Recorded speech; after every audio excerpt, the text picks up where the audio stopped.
पशु समय से गर्भ धारण करें और उससे अच्छे बछड़े बछड़ियां प्राप्त हों। इसके लिए गर्भित पशुओं की खास देखरेख की जरूरत है, लेकिन अक्सर पशुपालकों को इनकी सही देखरेख की पूरी जानकारी नहीं होती है, जिससे उन्हें काफी नुकसान होता है।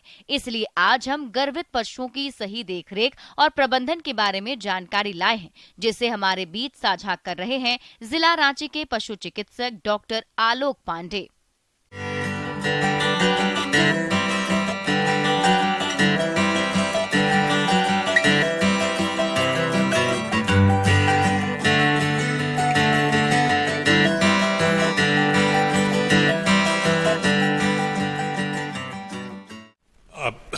पशु रखते हैं, दुधारू पशु रखते हैं।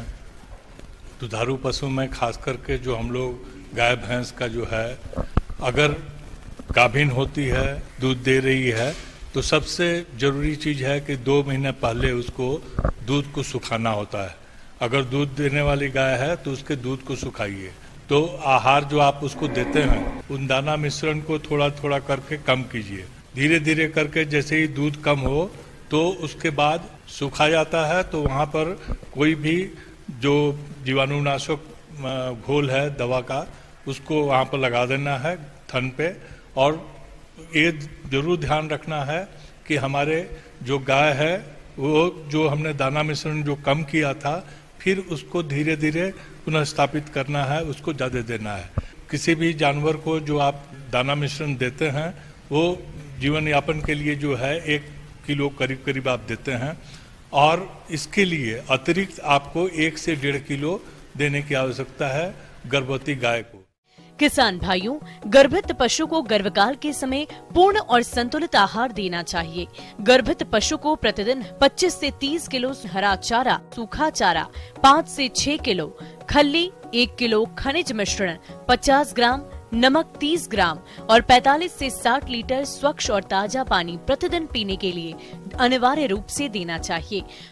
आहार की खुराक जो है उसमें हरे चारे की मात्रा बढ़ा देनी है, और हरा चारा में बहुत ज्यादा दलीय दाना मत दीजिए। तो गर्भवती गाय को खाना में जो है कम से कम 1 से 1.5 किलो दाना मिश्रण बढ़ाना चाहिए। तो मिनरल मिक्सचर कम से कम 50 ग्राम रोज उसको मिलना जरूरी है, क्योंकि जो गाय का जो बच्चा जो अंदर जा रहा है उसके भी ग्रोथ के लिए जरूरी है, और उसके आहार में ये आपको सावधानी रखने की आवश्यकता है। धीरे धीरे जैसे जैसे नज़दीक समय आते जाता है बच्चा देने का, उस समय देख रेख एकदम कीजिए। खास करके अगर पॉसिबल हो तो आप अलग रखिए। अलग नहीं संभव है, सब गाय के साथ रखना है, तो इतना जरूर ध्यान रखिए कि वैसी गाय के साथ नहीं रखा जाए जो कि गाय लड़ाई करती हो, जो कि उसको हार्म पहुंचा सकती हो। वैसी गाय के साथ कभी भी उसको नहीं रखें। और दूसरी चीज, वैसी गाय के साथ नहीं रखना है जो किसी कारण से उसका गर्भपात हुआ हो। अगर गर्भपात किसी जानवर का हुआ है तो उसके नजदीक में इस अपने गर्भवती गाय को नहीं जाने दीजिए, ये बहुत जरूरी चीज है। गर्भवत पशु के गर्भ का विकास 6 से 7 माह के दौरान तीव्र गति से होता है, इसलिए उस पर विशेष ध्यान देने की जरूरत होती है। गर्भवत पशु को चराने के लिए अधिक दूर तक नहीं ले जाना चाहिए और उबड़ खाबड़ रास्तों पर नहीं घुमाना चाहिए। उठने बैठने के लिए पर्याप्त स्थान देने की जरूरत होती है। पशु जहाँ बंधा हो उसके पीछे के हिस्से का फर्श आगे से कुछ ऊंचा उठा होना चाहिए। और दूसरी ये है कि जैसे जैसे प्रसव का समय नजदीक आता है, आप उस समय बच्चा होने के समय में आपको पता लग जाता है कि बच्चा होने वाला है। कभी कभी गाय खड़े अवस्था में बच्चा देती है, कभी बैठ के बच्चा देती है।